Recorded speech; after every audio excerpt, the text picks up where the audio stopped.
Is there a difference between no matter and it doesn't matter? Yes, there is a subtle difference between no matter and it doesn't matter.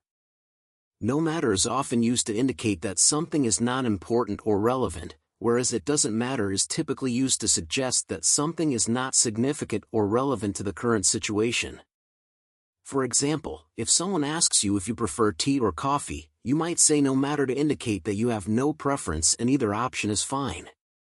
On the other hand, if someone apologizes for being a few minutes late to a meeting, you might say it doesn't matter to suggest that their lateness is not significant and you are not bothered by it. In general, no matter is more commonly used to indicate indifference towards a situation or outcome, while it doesn't matter is more commonly used to suggest that something is not significant or relevant to the current situation.